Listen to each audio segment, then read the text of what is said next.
My name is Owen Friend and this is my new YouTube channel, Friendly Fish.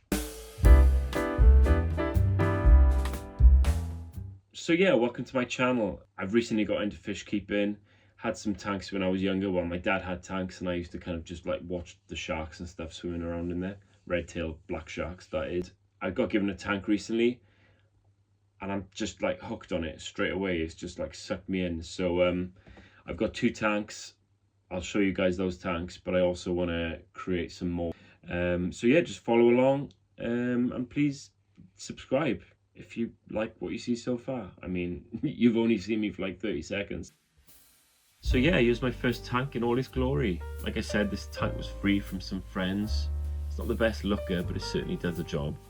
I do actually love the rounded corners, to be fair, although it does look a little bit dated. It's a 48 litre tank called the Fish Pod, and I think it was made by Interpet. I got a couple of screw-in LED bulbs under the hood. I've had to angle these slightly just to try and reduce the brightness. Well, in fact, I've only got one running at the moment. I was suffering with a bit of hair algae. I say I was suffering with a bit of hair algae. The tank was suffering with a bit of hair algae. There's still a little bit in there on the moss ball.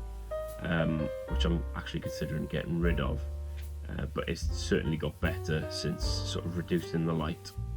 I'm also quite a big fan of the darker tank, like not too bright. Kind of feels like the shadows are a little bit more murky and there's kind of more real life in there, I suppose. The tank came with this fluval filter, runs like a charm, no noise. But yeah, I think again, looks a bit old, looks a bit dated, but I guess they all do really, don't they? I've got an aquatronic heater in the tank. This came from Maidenhead Aquatics. I could probably get away without a heater for these fish, but the studio does get quite cold, so I guess it's just a safer bet to just keep it running all the time. And yeah, you can't really see it. It's not really a problem. When I set this tank up, I added a layer of fluval stratum at the bottom, and then I topped that with some black gravel. I've also added a few root tabs since. I guess I'm kind of learning that maybe that wasn't the best way of doing it. But the plants are fine, the plants are growing, they seem to be growing really well. The crinkly one you can see in the back there, that's just kind of going out of control, so I guess it's working. And speaking of plants, I've got no idea what any of these plants are. If anybody could help me with these, that would be great.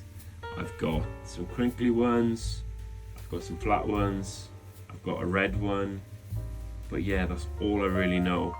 And I should probably brush up on it. So yeah, like I say, help me out. Most of them came from Maidenhead Aquatics without any sort of sticker on them or anything, so just straight out the water.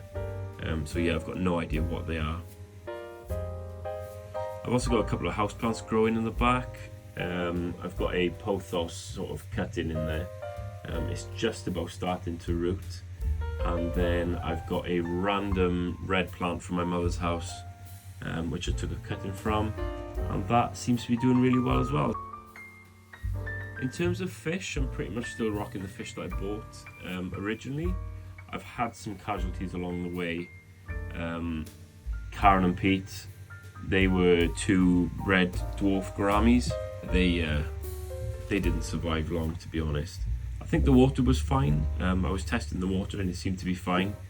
But I have read that red dwarf gouramis can get a gourami specific disease. So I wonder whether it was that, or maybe being in a community tank was too much for them. I'm really not sure, to be honest, but yeah, they didn't last too long, maybe a couple of months. I've also lost a couple of platies along the way. I think I started with 6 and I'm down to 4. It's not really a problem though, because they breed like rabbits. It's ridiculous. There are so many baby fish in there. I don't know how to control them, basically. I've got 4 danios in there. I think they're my favorite. They dart around, they're in and out the leaves. They just seem to love it in there, which is really nice to see. As well as the cardinal tetra as well. I've got 4 of those. I actually lost 2 of those, but they generally seem to be quite happy in there. And then I've also got a bristlenose in there. He's been there from the start, and he is growing and growing and growing. He comes out, causes some chaos, and then goes away. I quite like his style, to be honest. So I've also got some shrimp in there. I've got some Bloody Mary shrimp and some red cherry shrimp.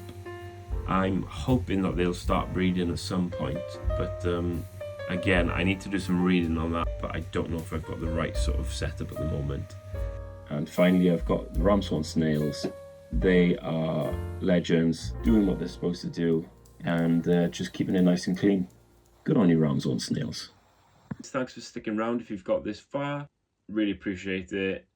It's been a really fun, weird, interesting thing to do this first video, and I think I'm definitely going to do some more. So if you'd like to see more, just let me know. If not, then you may never see me again. But no, I've got plans. I've got loads of plans to do loads more tanks, so